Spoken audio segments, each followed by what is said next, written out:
ღირსი პორფირი კავსოკალიველი. ღვთისნიერ ადამიანს ყველაფერი ლოცვაში გადააქვს. ყველა ჩვენი პრობლემა მატერიალური, ხორციელი, სულიერი, ყველაფერი ღმერთს უნდა მივანდოთ. როგორც საღმრთო ლიტურგიაზე ვამბობთ და ყოველი ცხოვრება ჩვენი ქრისტესა ღმერთსა ჩვენსა შევვედროთ. მთელ ჩვენს ცხოვრებას უფალო შენ გითმობთ. ყველაფერს რაც გნებავს, იყავნ ნება შენი, ვითარცა ცათაშინა, ეგრეცა ქვეყანასა ზედა. ღვთისნიერ ადამიანს ყველაფერი ლოცვაში გადააქვს, მწუხარებას და გასაჭირსაც იგი ყოველივეს ლოცვით აღასრულებს. რაც არ უნდა მოხდეს, იგი უმალ იწყებს ლოცვას. უფალო იესო ქრისტე, შემიწყალე მე. ლოცვა ყველაფერში შეგვეწევა, ყველაზე უბრალო რამეშიც კი. მაგალითად, უძილობისგან თუ იტანჯები, ძილზე კი არ უნდა იფიქრო, არამედ ადექი, გარეთ გადი, კვლავ დაბრუნდი ოთახში, დაწექი და იმაზე ნუ იფიქრებ დაგეძინება თუ არა. გონება მოიკრიბე, დიდების მეტყველება წარმოთქვი და შემდეგ სამგზის აღავლინე ლოცვა. უფალო იესო ქრისტე, შემიწყალე მე და ძილიც მოგერევა. ყველაფერი ლოცვით წესრიგდება, მაგრამ შენ სიყვარული უნდა გქონდეს, ლოცვის მგზნებარება უნდა გქონდეს. ნუ იზრუნებ, არამედ სიყვარულს და ღვთის განგებას მიენდე. ყველაფერი სულიერ ცხოვრებაშია. ყველაფერი იკურთხება, კარგიც და გაჭირვებაც, მატერიალურიც და სულიერიც. ყველაფერი, რასაც არ უნდა აკეთებდეთ, ღვთის სადიდებლად აკეთეთ. როგორც ამის შესახებ ამბობს პავლე მოციქული, გინა თუ სჭამდეთ, გინა თუ სუმიდეთ, გინა თუ რასაცა იქმოდით, ყოველსავე სადიდებელად ღმრთისა იქმოდეთ. როდესაც ლოცულობ, ყველაფერი ჯერისაებრ წარემართება, შენში ღვთის მადლი შემოდის. და როდესაც მადლია შენთან, ყველაფერი სიხარულით და უჭირველად კეთდება. გამუდმებით თუ ვილოცებთ, ღმერთი თავად განგვანათლებს თუ რა უნდა ვაკეთოთ საერთოდ და ყველა ძნელ სიტუაციაშიც. ამას ღმერთი იტყვის თქვენში, უფალი შეგეწევათ. ჩვენ რა თქმა უნდა ლოცვის მარხვასთან შეერთება შეგვიძლია. ანუ როდესაც სერიოზული პრობლემა გვაქვს, ან თუ დილემის წინაშე ვდგებით, მაშინ ჩვენს გადაწყვეტილებას გაძლიერებული ლოცვა და მარხვა უძღოდეს. მე თავად მრავალგზის მოქცეულ ვარ ასე. თუ ჩვენ ერული პრობლემები გვაქვს, მაშინ ამის შესახებ საიდუმლოდ უნდა ვთქვათ ლოცვაში, რომელიც უხილავად და ფარულად აღესრულება. დიდი დაბნეულობა, უგულისყურობა ლოცვას ხელს უშლის. დაუტევეთ ტელეფონები, ურთიერთობა, ადამიანებთან მრავალსიტყვაობა. უკვე თუ ღმერთი არ შეგვეწევა, მაშინ ჩვენს ძალისხმევას რა შეუძლია?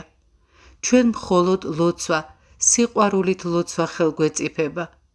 უმჯობესია, რომ შორიდან შევეწიოთ ადამიანებს ჩვენი ლოცვით, მაშინ უკეთ და უფრო სრულყოფილად შევეწევით მათ. ილოცეთ ეკლესიისთვის, ქვეყნისთვის, ყველასთვის. მთელი ქრისტიანობა ლოცვაშია.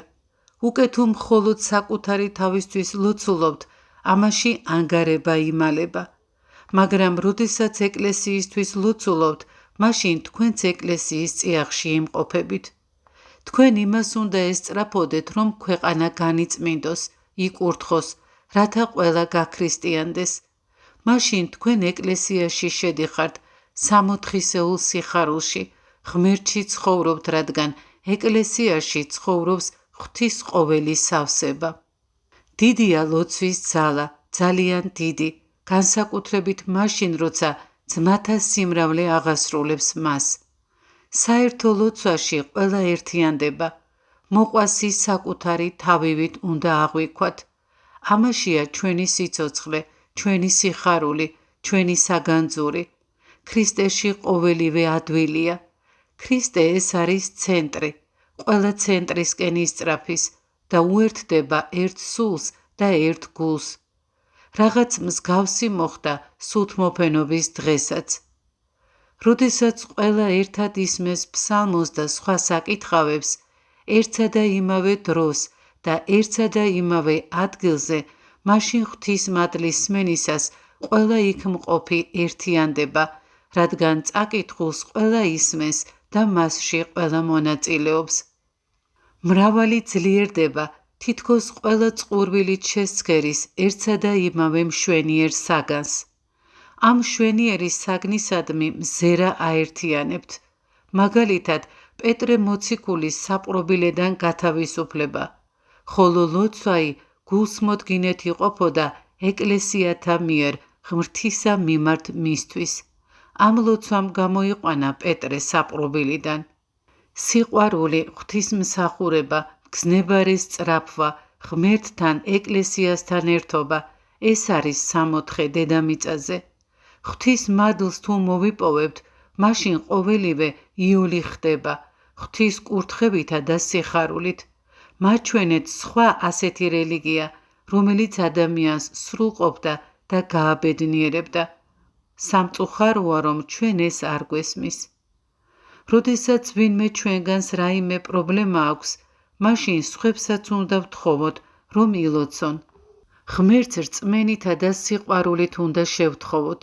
დარწმუნებული იყავით, რომ ღვთისთვის ეს ლოცვები სათნოა და რომ უფალი ჩაერევა და სასწაულს აღასრულებს. ჯეროვნად ვერ შეგვიგნია ეს და ძალიან უბრალოდ აღვიქვამთ და ვამბობთ, ლოცვაში მომიხსენე. სხვებისთვის უფრო ილოცეთ, ვიდრე საკუთარი თავისთვის. ხშირად წარმოთქვით, უფალო იესო ქრისტე, შემიწყალე მე და შინაგანად მუდამ-მუდა გულისხმობდეთ სხვა ადამიანებსაც. ჩვენ ყველა ერთი მამის შვილები ვართ, ეკლესიის ყველა წევრი ერთნი ვართ. ამიტომ, როდესაც სხვებზე ვლოცულობთ, ვამბობთ, უფალო იესო ქრისტე, შემიწყალე მე და არ ვამბობთ, რომ შეიწყალე ისინი. ამ ლოცვით სხვები ჩვენთან ერთობაში შემოგვყავს. სხვათათვის მშვიდად და ღრმა სიყვარულით აღსრულებული ლოცვა უანგაროა და დიდად შემწემ ლოცველისთვის და ვიზეც ლოცულობთ, მასაც ღვთისმადლი ენიჭება. თუ დიდი სიყვარული აღგზრავთ ლოცვად, მაშინ თქვენი სიყვარულის ტალღები გადაეცემა მას, ვიზეც ლოცულობთ და დამცავ ფარს აღმართავს მის წინაშე. მასზე იმოქმედებთ და მადლისკენ წარმართავთ. თქვენი ძალისხმევისთვის უფალი თქვენც და მასაც, ვიზეც ლოცულობთ, მადლს მოგანიჭებთ, ხოლო ჩვენ უნდა მოვკვდეთ საკუთარი თავისთვის. უკეთური ადამიანებისგან კი არ უნდა განაწყენდეთ, არამედ მათთვის უნდა ილოცოთ, რათა ღვთისმადლით, რასაც ითხოვთ, მოგეცეთ. თქვენი სიბრძნით არავის არ უნდა მიუთითოთ, რადგან ეს არასწორია. საიდუმლო კი სხვა რამეშია, იგი არც ნათქვამშია და არც სხვათა მითითებაში არ არის, არამედ საიდუმლო ჩვენს თავგანწირვაშია, ღვთისადმი ჩვენს ლოცვაშია, რათა ღვთისმადლით ჩვენს ძმებში იმან გაიმარჯოს, რაც ჯეროვანია. აი რაშია საქმე, რაც ჩვენ არ ხელგვეწიფება, ეს არის უფლის მადლის ქმნა. ჩემს ცხოვრებაში პირველ ადგილზე ლოცვაა. მე ჯოჯოხეთის არ მეშინია და არც სამოთხეზე არ ვფიქრობ. ღმერთს მხოლოდ იმას ვევედრები, რათა ყოველი მსოფლიო შეიწყალოს და მეც. მაშინაც კი, როდესაც ჩემთან მომსვლელები არიან და მე დაძაბული ვიმეორებ, უფალო იესო ქრისტე, შემიწყალე მე, ლოცვას მაშინაც არ ვწყდები. ეს ერთი და იგივეა, როდესაც ვლოცულობ, ყველას ქრისტეს სულისკვეთებით აღვიქვამ. მზად ვარ ქვეყნიერებისთვის ვილოცო. ვცდილობ ქრისტეს შევიყვარო, ესაა ჩემი მისწრაფება. მრავალი სნეულების გამო დიდხანს საუბარი არ შემიძლია, მაგრამ ლოცვას მეტი სარგებელი აქვს, ვიდრე სიტყვებს. თქვენი საქმეებისთვის ვლოცულობ, მაგრამ ეს არაა საკმარისი. ჩემმა ლოცვამ თქვენშიც უნდა ჰპოვოს თავისი გამოძახილი. ღმერთი, რომელიც თავის მადლს გარდამოავლენს, ჩვენი გამყრობელი მკლავები უნდა ჰპოვოს, რათა მადლი მივიპყრათ და ყოველი, რაც არ უნდა დაუშვას უფალმა, ჩვენს სასარგებლოდ იქნება, მაგრამ ეს ისე კი არა, რომ ჩვენ ვლოცულობდეთ და თქვენ კი გეძინოთ. ხშირად განმეკითხავენ, მაგრამ მე ვითარცა ყრუსა არა მესმოდა და ვითარცა უტყმან არა აღაღის სპირითვისი. ილოცეთ მათთვის, ვინც თქვენ განგიკითხავთ. თქვით, უფალო იესო ქრისტე, შემიწყალე მე და არა შეიწყალე ის და თქვენს ლოცვაში თქვენი გამკითხველიც მოიხსენიება. ვინმე გეუბნებათ საწყენ რამეს, ღმერთმა ეს იცის. უფლის მიმართ ხელაპყრობილებმა თქვით, უფალო იესო ქრისტე, შემიწყალე მე. ადამიანი, რომლისთვისაც ლოცულობთ, თქვენთან ერთობაში შეკყავთ.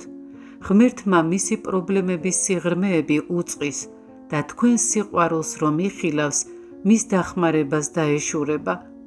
უფლისთვის გულის წადილი ცნობილია, რას ეუბნება პავლე მოციქული რომაელებს, ხოლო რომელი იგი გამომეძიებელ არს გულთა, იცის თუ რა არს ზრახვა იგი სულისა, რამე თუ ღმრთისა მიმართ მეუხ არს წმინდათათვის. ყოველი ადამიანის განსაწმენდელად ილოცეთ, რათა თქვენი ცხოვრებით ანგელოზს მიემსგავსოთ. არც ანგელოზები არ ლოცულობენ საკუთარი თავისთვის. მე ადამიანებისთვის, ეკლესიისთვის, ეკლესიის სხეულისთვის ვლოცულობ. სწორედ ეკლესიისთვის ლოცვის დროს თავისუფლდება ადამიანი ვნებებისგან. დიდების მეტყველების ჟამს ლმობიერდება სული და საღმრთო მადლით განიწმინდება. ვისურვებდი, რომ ეს ხელოვნება გესწავლათ.